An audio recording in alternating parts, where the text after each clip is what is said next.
Alright, let's record in 3, 2, 1. Hey yo, what's poppin' everyone? It's the one called Don and we're back at the MC203 studios. You know how we did be, you know how we did do. Welcome. I'm glad to have all of you back in the studio with us today. And as you can see, I have a guest with us, so my bro. Please introduce yourself to the 203 family. Wagwan family. I go by the name Bani Clava, music artist, producer, entrepreneur, all that good stuff. Now, this is what you call an all-round creative. I'm sure you guys remember the name. It sounds familiar from the time Sliky was here. He was the one who connected us. So, as you see, the fan keeps growing bigger. It's a privilege to have you around, man. Pleasure to be here, man. I really appreciate it. So, let's just jump straight into it. Producing. Which one is your top? Is it the music? Is it the producing? Which one is your top creative thing? It's hard. I think I would say I actually prefer producing more. Yeah. Producing is your go-to? Yeah, it's just a go-to for me. Even sometimes when I go work to do, I'll be like, I'm going to do this work in the studio, but then I'll just end up producing songs, unfinished songs. I'll end up just producing. And so that's definitely my forte. That's what I really enjoy doing. Yeah, and Sliky always talked about how you really put him on some really nice tracks and everything. Yeah. Nah, that's my boy still. That's family, man. Yeah. So I always want to give him the best. I love that. I love that dynamic duo energy that people give off. I don't know if you've heard about. I have two other artists, Lamashima and Guncho. I know Guncho. You know Guncho? Yeah. That's my guy.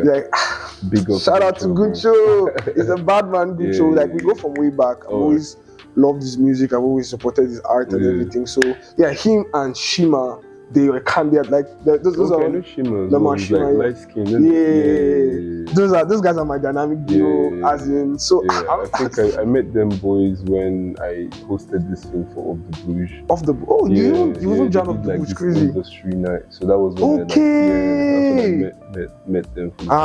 That's pissing me off because they were trying to tell me to come for that. If you did, then obviously would have been very. Oh God, if you did a group chat, last.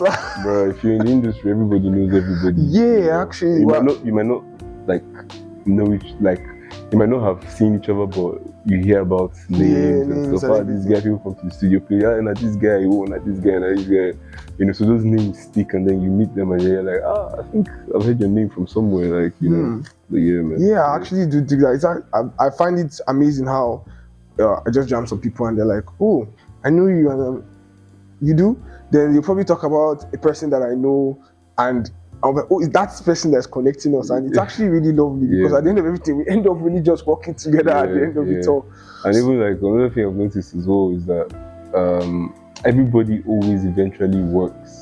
You might hear about this person, and then you might feel mad sound, but then you'll be thinking, would I ever get to work with this person? And then 2 months later, it just happens. You guys are in the same room, same space, and that's it. And then you guys are making the magic happen. Yeah, man. I mean, a good example is this guy called Tayo. Tayo. Yeah. Yeah. Okay. Yes. I do. So I remember just seeing stuff, and I was thinking, this boy is hard, And then one day, I went to my guy's Airbnb, and then Tayo was there. He was just sitting right there. Bro, let's cook up. He's he was even about leaving. No, I think he was in an Uber. All right. And he was really going. He saw me driving in. Then I think something happened with the Uber, and then he came back.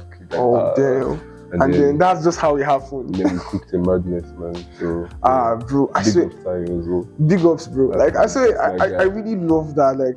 That's just something that I find captivating about being creative. We just kind of bounce off of each other. We just find a way to be this guy. Yeah.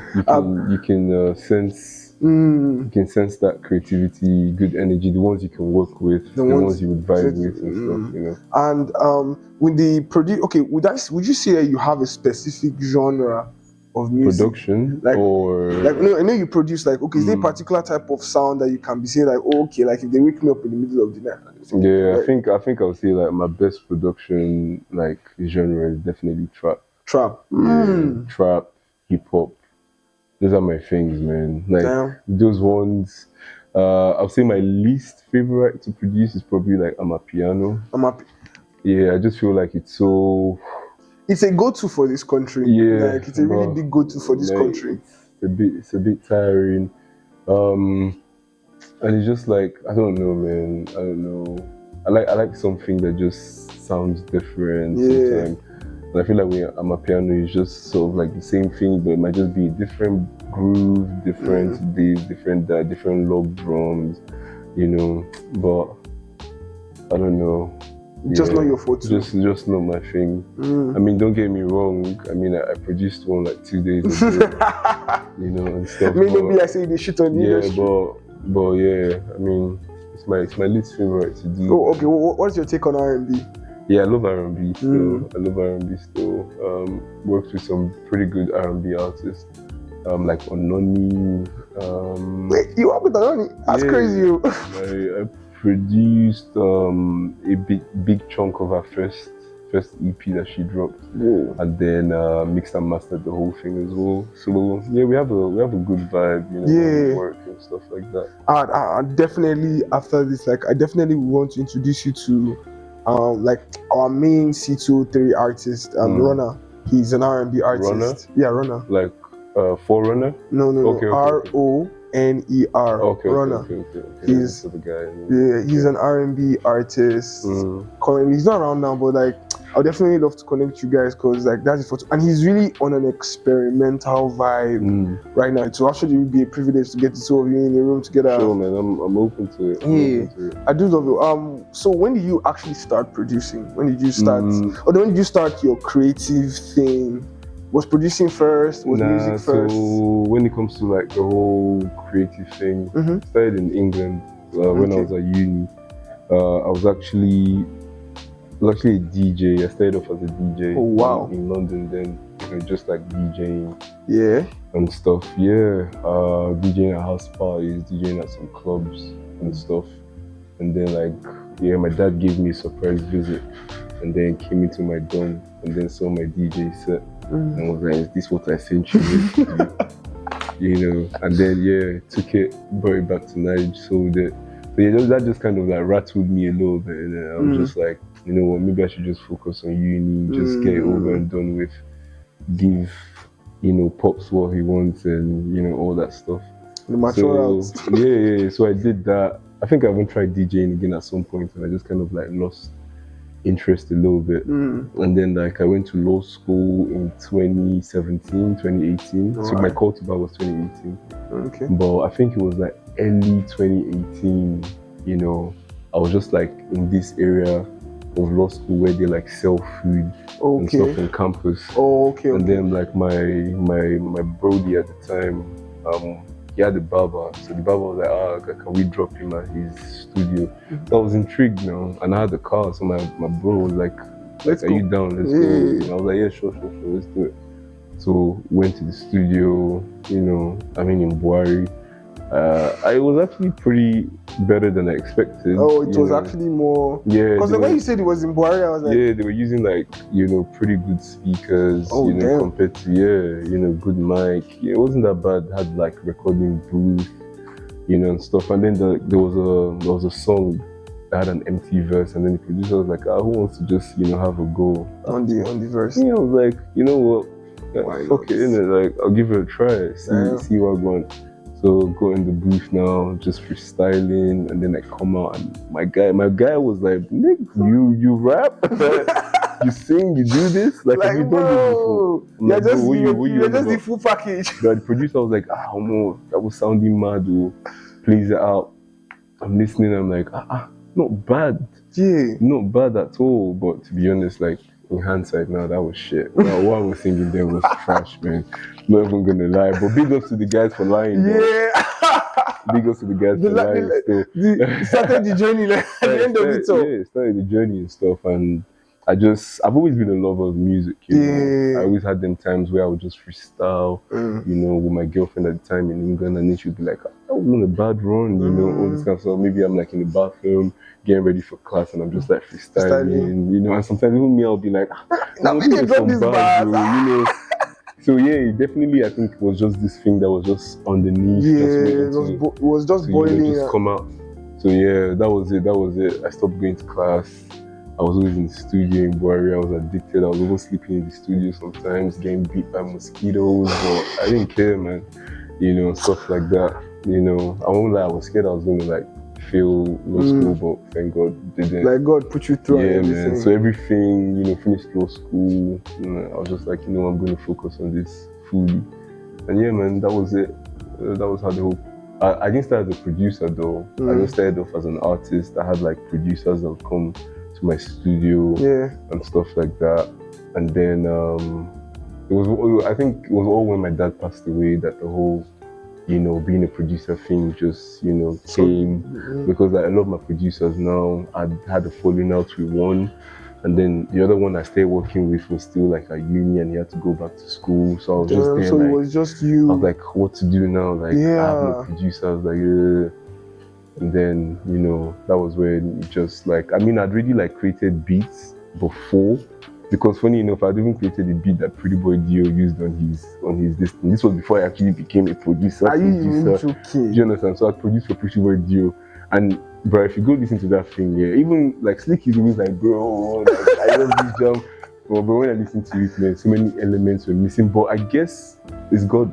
I just see it as it's all God, because what were the odds? And I remember then, like, I had people in the studio like Tim Larry, Ronehi, July Drama in the studio, you know, and all these niggas were like, bro, like mad beat, and in my head I'm thinking, this nigga's lying. Like, I genuinely feel like all of you just have that, like, you just look at Ocean and everyone almost be hyping it. Yeah, man. You guys look like having this. I was just really surprised. Like, I thought at first, like, the whole thing with Pretty Boy Deal was just like in the studio, you know, just like, yeah, because we went to the same high school, innit? Okay. It was just like coincidental jamming there. It's like, bro, you the producer? I'm not, you know. I was just going through beats, and then there was this one. He's just like, bro, I have something I've written to this. Like, let's go, let's record this. But then I was thinking, oh, okay, after this is going to be nothing. Not knowing that my guy was cooking up this nigga was like, Bani, this jam, I need the stems, I need this, I need the. I was like, wait, like this is actually happening. Oh God. So yeah, like come 2021 was when I proper started like producing and stuff, man. Just really got into it, you know. And yeah, during my early times producing, man, that was when I met Sliky as well. And that's when we just synergized, and you know. Yeah, I really, that was one, when he told me that he had already like talked to you about it, that I should get so, I felt really like privileged, because like the thing about like most people don't really understand is like a privilege or like a blessing isn't money. It isn't somebody saying what's your account number. It's like, because he spoke to you with a very high regard, and then this is someone we met. This is like the second time we're meeting. This is the person he's spoken of so high regard. He's already told the person, "I will get alpha like you guys." So I was like, "Whoa, are you serious?" And then it just still was time when I got to your page, and I was like, "Is this? You sure this? Are you sure this is the account?" And you know, DM'd me, and I was like, "Bro, this is the account." Yeah, man. So because like the work is there, the passion is there, and it's so good that like you are able to bring other people to feel that passion with you. It's just it's not something that you just wake up one day and start doing. And the story is even still just adding to it. It's still building, still got a long way to go though. Oh, def.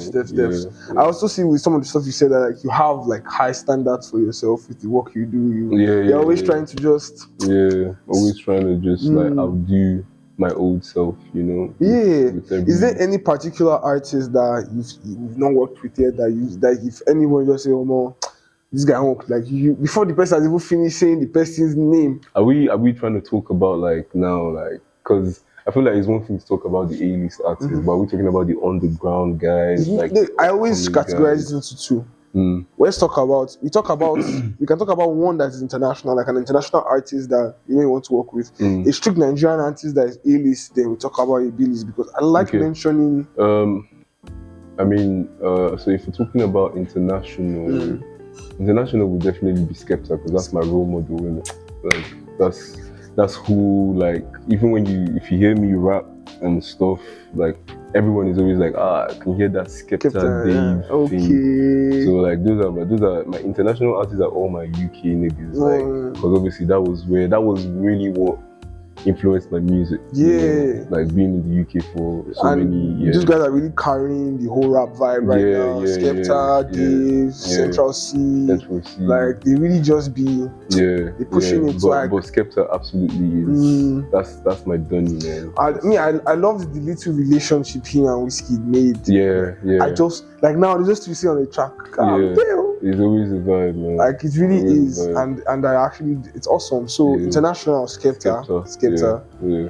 And A-list. Well, I've already been blessed to work with Odumodu. Awesome shit. Awesome. I think the next person I probably want to work with as an A-lister would probably be Burner. Yeah, Burner. African Giants. Yeah, I feel like Burner, my style of beats, I feel like, Burner can definitely, I could have said David, but David has a style. He has a style, he has a groove. But, like I said, my beats are very UK influenced. That Afro swing, that kind of. So I feel like Burna Boy is who I feel I even just got when I said my band started playing back to some of his old shit and I was like, I think I really get the vibe you're trying to get on. Yeah. So I feel like that would be it.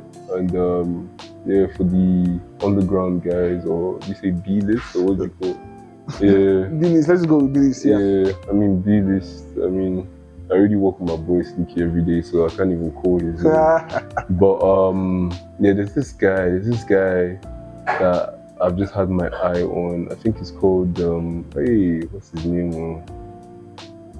Is he Worship or something? Worship, yeah. Worship. I knew I wasn't tripping. Like my guy actually got the name. Yeah, actually got. I was like, Worship. I listen to that nigga so much. I should know his name, man. Yeah, Worship, man.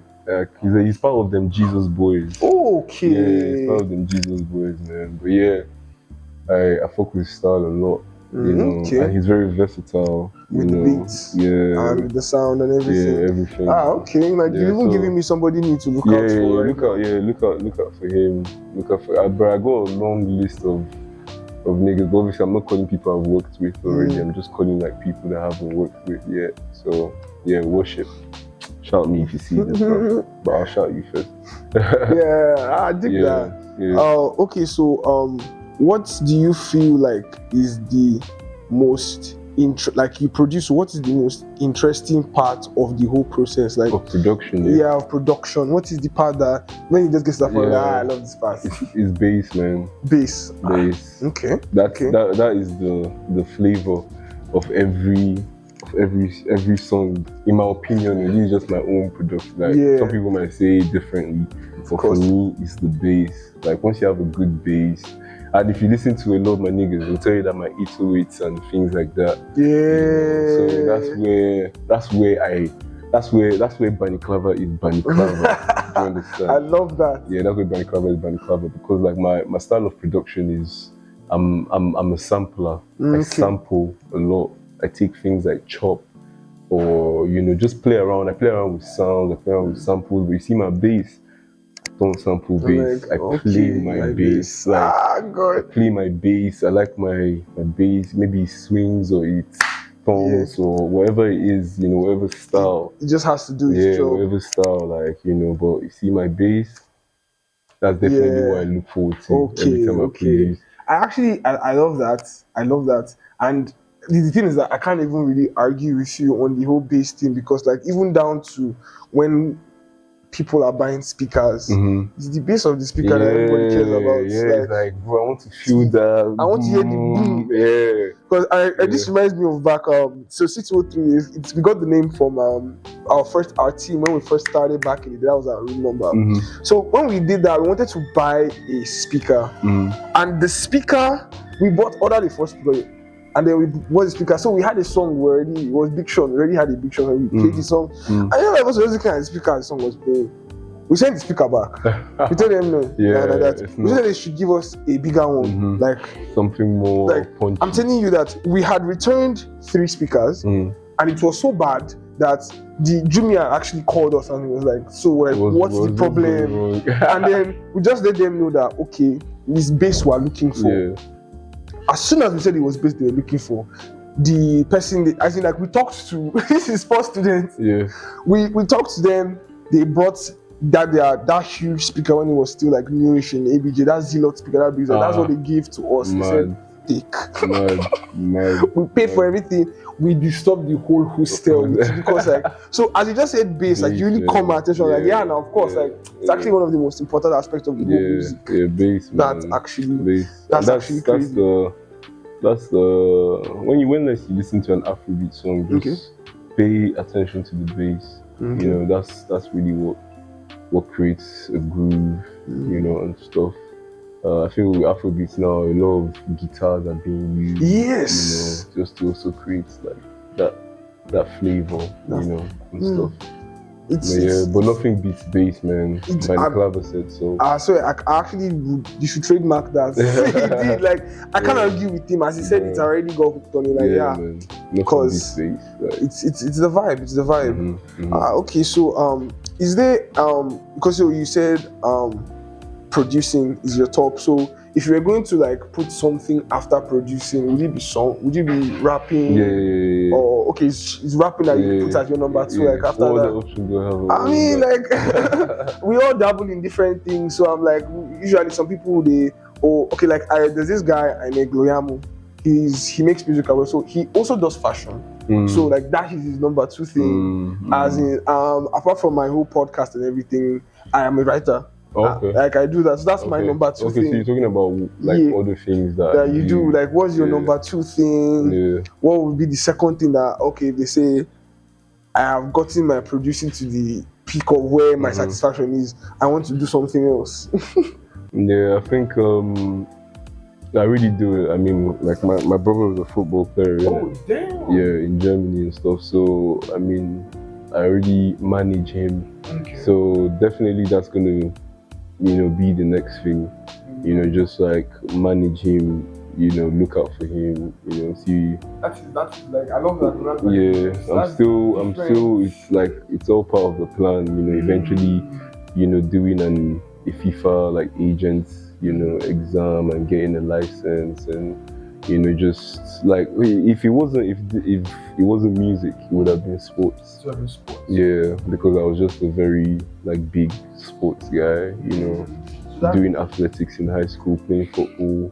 But then I got injured, you know, my right knee, so I just dropped the dream on my brother, and he soaked it. He soaked it up. Absolutely soaked it, pushing it. You know, he's doing his thing. He's doing pretty well. I'm proud of him.